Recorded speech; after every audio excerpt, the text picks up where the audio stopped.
هموطنان گرامی سلام. دکتر مجتبی صوفی هستم. امیدوارم خوب و صحتمند باشین. در این ویدیو میخوام در مورد فواید قهوه براتون صحبت بکنم. شاید یا پای باشه که نشنیده باشین.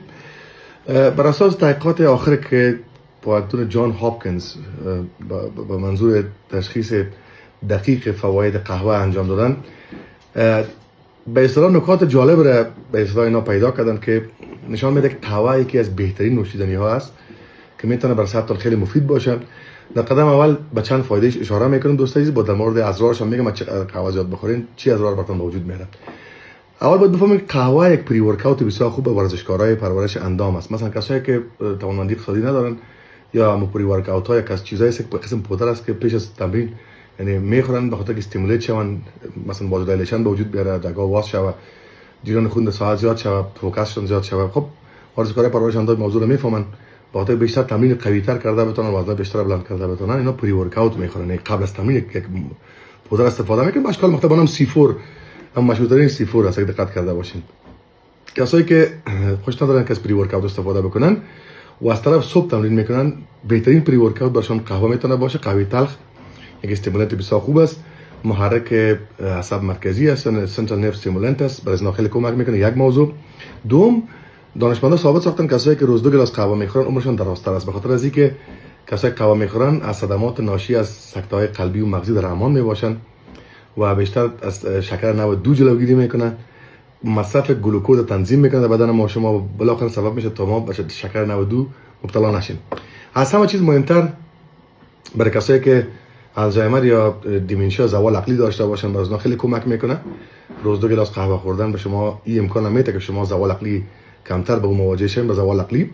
و کسایی که عدم کفای قلب داشته باشن برای از خیلی کمک میکنه. عدم کفای قلب مریضی است که قلب درست پمپاژ کردن نمیتونه و ضعیف میشه. همچنین از مریضی پارکینسون جلوگیری میکنه. پارکینسون یک مریضی است که شما دقت کرده باشین که محمد علی کلی یا کاسیاس کلی که نامش بود، باز بعداً به محمد علی کلی تبدیل شد وقتی مسلمان شد. او دستاش میلرزید. اینو میگن پارکینسون دیزیز یا بیزی پارکینسون. باز میگن که وقتی قانون جان هاپکینز در تحقیقات گفته که کسایی که قهوه میخورن این تکانهایشون کم میشه. کسایی که این مشکل فامیل داشته باشه میتونه با گرفتن قهوه مثلا مشکل چیشه کم کنه، فشارهایی که از این پارکینسون به وجود میاد تکانش کم میکنن. دیگه با کسایی که مشکلات کبد یا جگر داشته باشن، انزایم‌های جگرشون بالاست، قهوه یک دوست خوب برای جگرتان از دوست عزیز. برخلاف تصور یک آنتی اکسیدانت بسیار خوب است و جالب چیز که سرطان کولون روده های بزرگ جلوگیری میکنه، به خاطر که دانشمندا ثابت ساختن در هر 23 خانم یکیشون به سرطان کولون یا روده مبتلا میشن. و کسایی که خانمایی که روز 2 گلاس قهوه نوش جان میکنن یا مینوشن 26% کمتر به مشکل سرطان کولون مواجه میشن، به خاطر که این از تخریبات دی ان ای یا یک چیزی که از داخل یک ماده بسیار مهم در داخل هسته حجرات ما، شما به زبان ساده بگویم به نام دی ان ای یاد میشه که خواص سلسله انتقال میده و یک زنجیر داره به شکل هلکس. شما دقت کرده باشین و تصاویرش دیده باشین، این زنجیر از تخریب جلوگیری میکنه. میونه تخریب شه وقتی که دی ان ای تخریب نشد از سرطان جلوگیری میشه. زمانی که دی ان ای حجره تخریب میشه زمینه به سرطان مساعد میشه. همچنین باعث قوی تر شدن دی ان ای ما شما میشه از سرطان کولون است. براتون گفتم از زوال عقلی و از جلوگیری میکنه. سکته مغزی بسیار مهم است دوستان، متوجه باشین جلوگیری میکنن. کسایی که در خطر اول حوان سکته مغزی هستن، مثلا مشکلات را که میخوان که مواجه نشن، قهوه برشون خیلی کمک میکنه، باعث طول عمرش میشه که طول عمرشون دراز بسازه.